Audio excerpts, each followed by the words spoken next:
जब भी गया जाना हो तो इन पंडित जी से संपर्क करें। हमारे शहर और देश दुनिया की ताज़ा तरीन खबरों के लिए और लेटेस्ट अपडेटेड न्यूज़ के लिए हमारे चैनल मेरा उल्लास न्यूज़ को यूट्यूब पे सब्सक्राइब करें और बेल आइकन को भी दबाएं। अगर आपके आसपास कोई भी घटना घटती है तो अपने मोबाइल पर कैद करें और हमारे व्हाट्सएप नंबर 9021499607 पर भेजें, या हमें इस मोबाइल नंबर पर यानी कि 9021499607 पर कॉल करें। जिजाऊ एसोसिएशन महाराष्ट्र के अध्यक्ष और 23 भिवंडी लोकसभा निर्वाचन क्षेत्र नीलेश सांबारे चुनाव नामांकन पत्र दाखिल किया गया है। जिजाऊ एसोसिएशन महाराष्ट्र के अध्यक्ष और 23 भिवंडी लोकसभा क्षेत्र से चुनाव लड़ रहे स्वतंत्र उम्मीदवार नीलेश सांबारे ने आज अपना चुनाव नामांकन पत्र दाखिल किया है। इसके लिए सांबारे सुबह सुबह अपने माता पिता का आशीर्वाद लेकर वालपौली स्थित अपने आवास से निकल गए थे। नीलेश सांबरेन सहित जिजाऊ के सभी कार्यकर्ताओं के लिए आज का दिन बहुत महत्वपूर्ण था।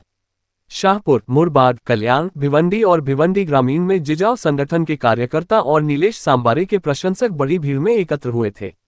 भिवंडी के कोम्बाडपाड़ा स्थित छत्रपति शिवाजी महाराज चौक से जिजाऊ संगठन के आधिकारिक उम्मीदवार नीलेश सांबारे ने एक भव्य रैली यानी शक्ति प्रदर्शन में हिस्सा लिया। नीलेश सांबारे ने भिवंडी के उपविभागीय कार्यालय में अपनी उम्मीदवारी दाखिल की है। घर से निकलते वक्त उनकी मां ने उनकी आरती उतारी और खूब आशीर्वाद दिया। उन्होंने ये भी भावना व्यक्त की कि जिनके पास अपने माता पिता का आशीर्वाद है उन्हें निश्चित रूप से सफलता मिलेगी। मेरे माता पिता के आशीर्वाद से मेरा और समाज का सपना पूरा होगा। भिवंडी लोकसभा क्षेत्राची परिस्थिती प्रचंड दयनीय आहे। आज कुठल्याही राजकीय पक्षाचा उमेदवाराकडून कुठल्याही प्रकारचे काम 10-15 वर्षामध्ये जनतेचं झालेलं नाही। आरोग्याबाबत म्हणायचं तर साधं डोळ्याचं शस्त्रक्रिया करणारे एकही रुग्णालय या मतदारसंघामध्ये नाही। इंदिरा गांधी हॉस्पिटलची परिस्थिती बघा, कल्याणला गेले तर रुक्मिणी देवीची बघा, बदलापूरला गेले तर तिथल्या सरकारी रुग्णालयाची बघा, वाडा, शहापूर आणि मुरबाडची बघा, अत्यंत दयनीयावस्था आहे।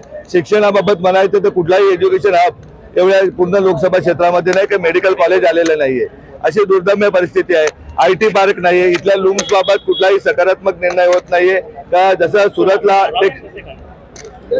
सुरतला टेक्सटाईल पार्क आहे त्याप्रमाणे इथेही व्यवस्थित झाला पाहिजे। इथेही माणसं राहतात, परंतु याबाबत कुठलाही लोकप्रतिनिधी कुठलाही पक्ष गांभीर्याने बघत नाही।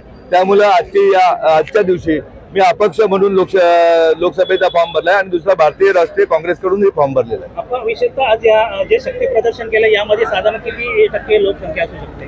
शक्ती प्रदर्शन नाही, कार्यकर्त्यांचं प्रेम आहे।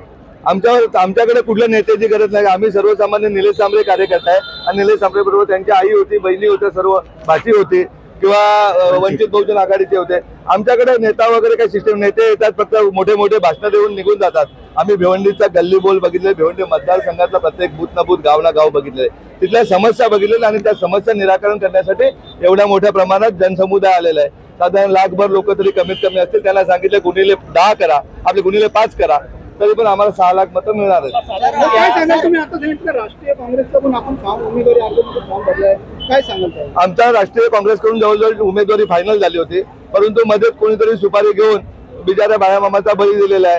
त्यामुळे अडचण निर्माण, कारण राष्ट्रवादी काँग्रेस पक्षाचं, शरद पवार पक्षाचं या जिल्ह्यामध्ये आहेच काही नाही। जे होते ते काँग्रेसचे नगरसेवक तिकडे पळवले होते। जिल्हाध्यक्ष आहे इथला भिवंडीचा, तो काँग्रेसचा आहे।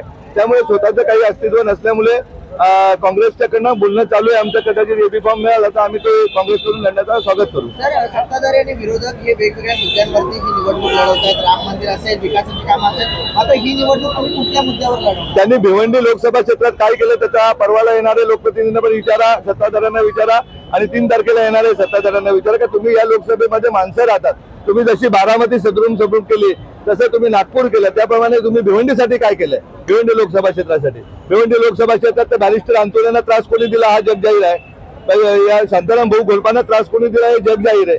आमच्या विश्वनाथ पाटलांनी परवा मला सांगितलं की मला फसवलं गेलं, ते कोणी फसवलं हे जग जाहीर आहे। आमच्या कथोरे साहेबांना, गोटीराम पवारांना मंत्रिपद का दिलं गेलं नाही, ते तर निष्ठावान होते, हे जग जाहीर आहे। म्हणजे जाणीवपूर्वक भिवंडी लोकसभेकडे आणला आणि मुका मतदारसंघ बघून आमच्यावर लादलं जात आहे। कुठल्याही प्रकारचं विकासात्मक काम आहे, साधी एक लोकल वाढलेली नाहीये, कसारा नाही का कर्जत नाही, कुठलीही एक लोकल वाढलेली नाही, कुठलंही वैद्यकीय क्षेत्र वाढलेलं आहे। मी तर म्हणतो मोठमोठी लोकसंख्या बदलापूरला झालेली, कल्याणला झालेली, भिवंडीला झाले, तिथे रोजगार निर्मितीचं मी काम करेन। 100 आरोग्य क्लिनिक जिजाऊच्या नावाने तयार करेन। आमच्या कुठल्याही बांधवाला मेडिसिन सकट कुठलाही 1 रुपया द्यायला, आमच्या पिढ्या शिकवण्यासाठी 100 ठिकाणी आम्ही क्लासेस चालू करू का गरिबांच्या मुलांनाही श्रीमंतांच्या मुलाप्रमाणे कोचिंग क्लासेस मिळेल आणि 25 CBSE शाळा ज्यामध्ये 2 महिलांसाठी असतील का महिला फक्त पहिली ज्युनियर KG पासून मुली शिकतील अशा प्रकारची शिक्षण व्यवस्था निर्माण करू। ज्याप्रमाणे इथल्या आमदार खासदारांची किंवा माझ्याबरोबर जे स्पर्धक आहेत त्या दोन्ही पक्षाच्या उमेदवारांची मुलं सिंगाण्याला शिकतात, डॉक्टर होतात, इंजिनियर होतात,